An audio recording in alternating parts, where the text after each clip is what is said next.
योगी ध्यान योग विचक्षण सोपि देशो भवेत् पूतः किं पुनस्तस्य बांधवा।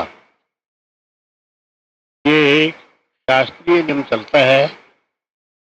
जिस देश में, जिस प्रांत में एक ध्यान योगी वास करता है, वो देश का देश पवित्र हो जाया करता है और उसके भाई बंधुओं का तो कहना ही क्या।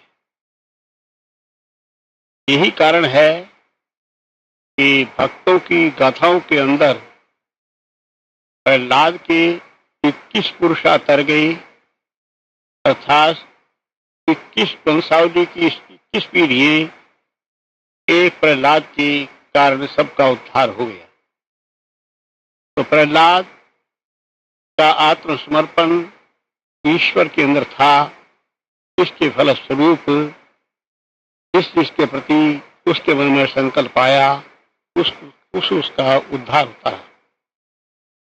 योग ध्यान के विषय में ये बात श्री अंकंद प्रभु जी अपने मुखारबिंद से कहा करते थे।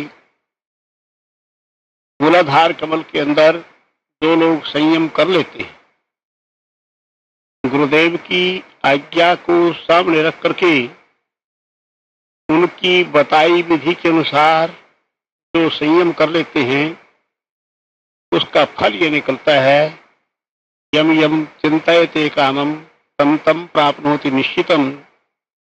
उसके मन में जो भी कामना आ जाती है वो अवश्य अवश्य पूर्ण हो जाती है। इसमें कोई भी शंका की बात नहीं। मेरा कहने का अभिप्राय ये, पहली बात तो ये तीर्थ क्षेत्र कुंभ मेला, तीर्थ क्षेत्र तो प्रयाग अति प्राचीन काल से तीर्थ क्षेत्र है ही है। और फिर दूसरी बात, कुंभ का मौका, कुंभ का अवसर भी ये 12 साल के बाद एक बार मिलता है। और कोई कोई कुंभ तो इस प्रकार का आता है जो सैकड़ों वर्ष के बाद उस नक्षत्र, उस तिथि, उस योग में आता है जो परम कल्याणकारी योग हुआ करता है।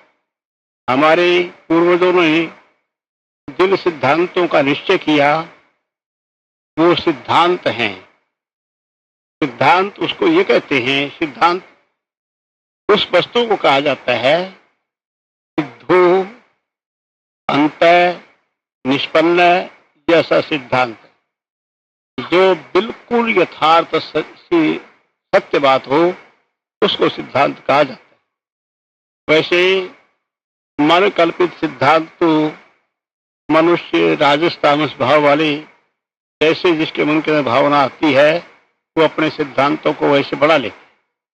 किंतु यथार्थ में सिद्धांतों का रचयिता वो हो सकता है जो यथार्थ में योगी है और जिसको ऋतंभरा प्रज्ञा प्रकट हो गई है। ऋतंभरा प्रज्ञा का अर्थ ही होता है ऋतम सत्यम विभर्ति, या सा ऋतंभरा, जो सत्य को धारण करने वाली बुद्धि है वो यदि आ जाए, अर्थात उस जो व्यक्ति सत्य संकल्प हो जाए, उसके मन में जो विचार आए वो सत्य आए, उसमें मिथ्यात्व का नाम निशान भी न हो, तो समझना चाहिए वो सिद्धांतों का निर्माता हो सकता है।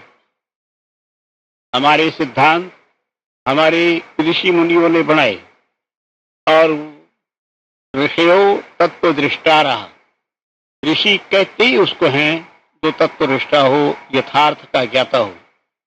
तो जितनी प्रयाग क्षेत्र की महिमा पुराणों के अंदर लिखी गई है या जितनी कुंभ मेले की महिमा लिखी गई है, उसके अंदर विशेषता की बात यही है कि यहाँ पर सभी देवी देवताओं का वास होता है और कोई कुंभ इस प्रकार का नहीं होता जिसमें सिद्ध योगी राज नहीं आते। सिद्ध लोग आते हैं, वो गुप्त रूप से रहा करते हैं, उनको हर आदमी पहचान नहीं सकता, हर आदमी जान नहीं सकता, मनुष्यों की तरह से सामने आकर वो लोग चले जाया करते हैं। इसलिए तुम सब के सब इस ब्रह्म क्षेत्र के अंदर, तीर्थ क्षेत्र के अंदर रह रहे हो। और अब की बार हम भी लगभग 1-1.5 महीना या रहे ही रहे। अब तो खैर अधिक से अधिक एक सप्ताह ही रह पाएंगे, उसके बाद तो जाना ही पड़ेगा। निश्चित प्रोग्राम बन चुके हैं, पर अब अवश्य निभाने पड़ेंगे। किंतु इतने दिन तक हमारा तुम्हारा सबका यहाँ निवास रहा। हमारे कुछ बच्चे आए और चले भी गए, किंतु जिस प्रकार का उपदेश और व्याख्यान हम रोज रोज समझाते आए हैं, उसके अनुसार जिन लोगों ने अपने गुरुमंत्रों का जाप किया होगा, ये निश्चित बात है उनको सिद्धानुकंपा प्राप्त हुई।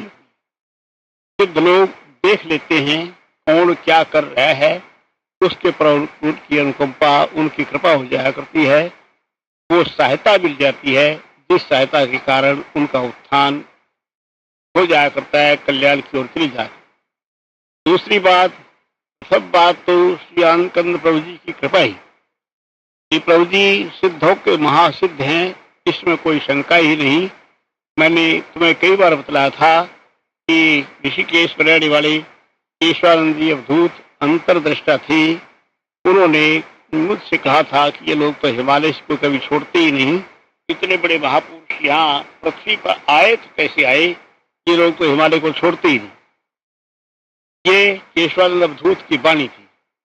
आज प्रातः काल में जिक्र कर रहा था, कुछ लोग मेरे पास आए थे, वो नंदगांव बरसाने के रहने वाले थे।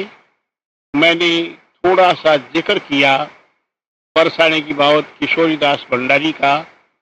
किशोरीदास भंडारी निम्बार्क संप्रदाय के आदमी थे, किंतु एक प्रकरण चल पड़ा, जिस प्रकरण के अनुसार उन्होंने ध्यान में श्री प्रभु जी के दर्शन प्राप्त किए और प्रभु जी के तेज को देख करके वो उठे और उठकर कहने लगे, अरे भाई वाह वाह वाह वाह, वो तो पर ब्रह्म है, वो तो पुरुषोत्तम है, उनसे परे कौन है, वो तो परात्पर हैं। तुम्हारे तो बहुत बड़े भाग्य हैं, तुम्हें ऐसे गुरुदेव की प्राप्ति हुई। इसलिए सबसे बड़ी बात तो ये श्री प्रभु जी के चरण कमल मिलना। दूसरी बात, श्री प्रभु जी का स्वरूप सामने। तीसरी बात, यदि तुमने नियम से अपने मंत्रों का जाप किया होगा तो प्रभु जी की कृपा, सिद्धों की कृपा, और तीसरा देवताओं की कृपा, इस तीर्थ क्षेत्र के अंदर रहने का लाभ अवश्य हरेक को मिलेगा और वो कल्याण मार्ग पर चलता है।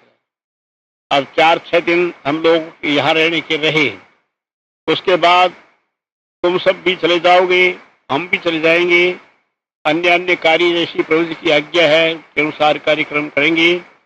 इतने दिन डट कर अपने अभ्यास क्रम को उसी प्रकार बढ़ाते चले जाओ। प्रातः काल हम श्री प्रभु जी की आरती गंगा स्नान करके कर दिया करेंगे। करने के बाद हमारा कार्यक्रम तो ये रहता था कि हम गीता के पाठ पर थोड़ा सा प्रवचन किया करते थे, किंतु प्रवचन का नियम हमने आज से हटा दिया है। उसके बाद तुम कम से कम 1 घंटा, जब तक नाश्ता तैयार न हो तब तक यहाँ बैठ करके हर एक मंत्र का जाप किया। दूसरी बात, जिन लोगों ने प्रातःकाल स्नान करने के लिए चलना है वो 6 बजे तैयार रहे। हम भी चलेंगे, तुम भी चलना। हम थक जाएंगे तो गाड़ी भी तैयार रहेगी, उसमें बैठ जाएंगे। लौट के हमने आना है और दोपहर को हमारी ब्रह्मचारी प्रभुदत्त जी मेरे पुराने परिचित हैं, एक प्रकार से मेरे भाई ही समझना चाहिए, बड़े भाई हैं। वृंदावन में मुझे मिले थे, बहुत से पहले से इनका प्रेम मेरे प्रति है। आज अकस्मात तो शासन के सम्मेलन में वो आए थे और उन्होंने मुझसे कहा कि आप अब तक आए नहीं, कल जरूर आ जाना। मैंने उनसे कह दिया आ जाएंगे। तो हम दोपहर को करीबन 1 या 2 बजे उधर भी जाएंगे। जो लोग चलना चाहेंगे वो भी बड़ी खुशी से चलेंगे और दिन भर अपने कार्यक्रम को जैसे उन्होंने कह दिया है उसी प्रकार से निभाओ। प्रातःकाल स्नान करने चलेंगे, प्रभु जी का कीर्तन करते हुए ढंग से चलना और उसके बाद आरती पूजन करेंगे, गीता पाठ करेंगे। गीता पाठ के बाद 1 घंटा यहाँ बैठ करके जरूर मंत्र जाप करना। हम उपदेश नहीं करेंगे प्रातःकाल। इस वक्त भी उपदेश का नियम तो हटा दिया है, किंतु थोड़ा बहुत प्रकरण के अनुसार मैं कभी कभी कुछ कह ही दिया करूंगा। वो अपने साधक समुदाय के हितार्थ वो बातें कहनी पड़ती हैं, मैं कहूंगा। तो इसलिए जैसी नियमावली बता दी है, अब 1 सप्ताह की बात है, इस नियमावली का पूर्ण रूप में पालन करो। इससे आनंद कंद प्रभु जी की कृपा बरस उठे और कल्याण का स्रोत खुल जाए। बस आशीर्वाद